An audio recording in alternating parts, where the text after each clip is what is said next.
د ډیوې ډیرو قدرمندو لیدونکو او اوریدونکو عثمان خان یم. دا وخت په پیښور پوهنتون کې موجود یم. دلته راسره هغه د پاکستان طالب علمان موجود دي څوک چې د افغانستان بیلابیلو پوهنتونونو کې زده کړې ترلاسه کوي. خو دغه طالب علمان هلته د کرونا وبا زیاتېدو وروسته خپل هیواد ته راغلي او اوس د بارډر د بندېدو له کبله نشي کولی چې افغانستان ته لاړ شي او خپلو زده کړو ته دوام ورکړي. نن به د دې طالب علمانو سره د دوی د ستونزو او افغانستان کې روان امنیت په وضع باندې خبرې اترې کوو. زه ورځم لومبې شکیل احمد په لور باندې چې هغوی موږ سره شریک دي چې د کومو ستونزو نه تیریږي او افغانستان کې روان امنیت په اړه باندې څه اندېښنې لري. د کووډ 19 د وجې لاکډاون نو موږ راغلي اوس دلته پاکستان کې بند پاتې شوي یو. نو موږ اوس د بارډر د بندېدو د وجې دلته پاتې یو.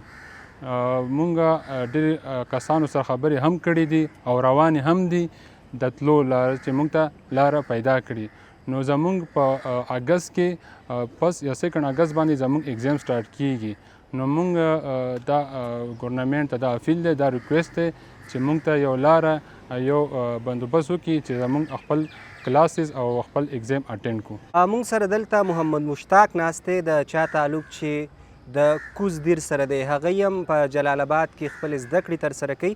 دوی نه پوښتو چې د بارډر د بندېدو له کبله دوی دلته د کومو ستونزو سره مخ دي. بارډر حوالې څخه به زه دا ووایم چې داسې نه چې زموږ ته صرف دې کې مسله ده، ریګولر موږ ته دا مسله وي او داسې ځو لکه نه لکه چې موږ په بارډر کې دا محسوس کوو چې موږ سټوډنټ یو. موږ سره د سټوډنټ رویه په بارډر کې نه کیږي. زه خو د دې اوسني ګورنمنټ نه دا اپیل کوم او دا ورته سوال کوم، دا ورته عرض کوم چې کم از کم موږ ته د بارډر دا مسله ریګولر ایز ا سټوډنټ په بیس باندې حل کړي نو ډېر زیات به د هغوی مشکور یو. تشویش را سره دا دی، هغه مشران متل کوي وایي خبره به خبرو ختمیږي، خبره چېرته هم په جګړه نه ده ختمه شوې. نو که فرض که داسې جنګ او داسې دغه روان وي نو بیا خو خامخا زموږ په سبق باندې موږ ته مشکل پرې وځي او موږ سبقونه بیا کنټینیوس کولی نه شو. دلته را سره معظم جان ناست دی څوک چې جلال آباد کې د طب زده کړې کوي. دوی نه وپوښتو چې افغانستان کې څومره د پاکستان طالب علمان زده کړې کوي، دوی یو بل سره په اړیکه کې وي او که نه.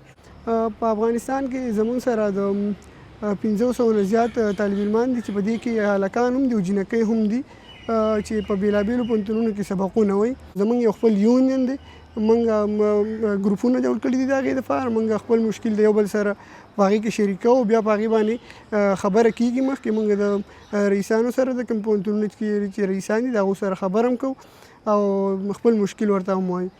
افغان چارواکي چې کوم دي هغو زموږ هم ډېر خیال ساتي، زموږ تپوس هم کوي او زموږ د امنیت لپاره هم هغو ډېر کوششونه کوي او ډېر کار کوي.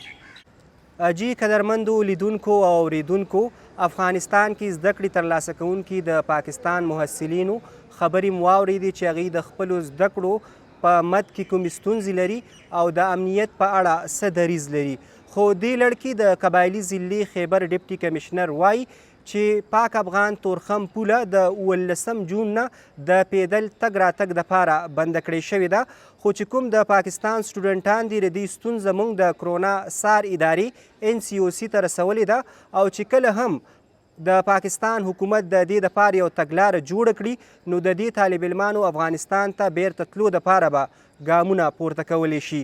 د ډیوه سره اوسئ د ټویټر د لارې، د فیسبوک د لارې.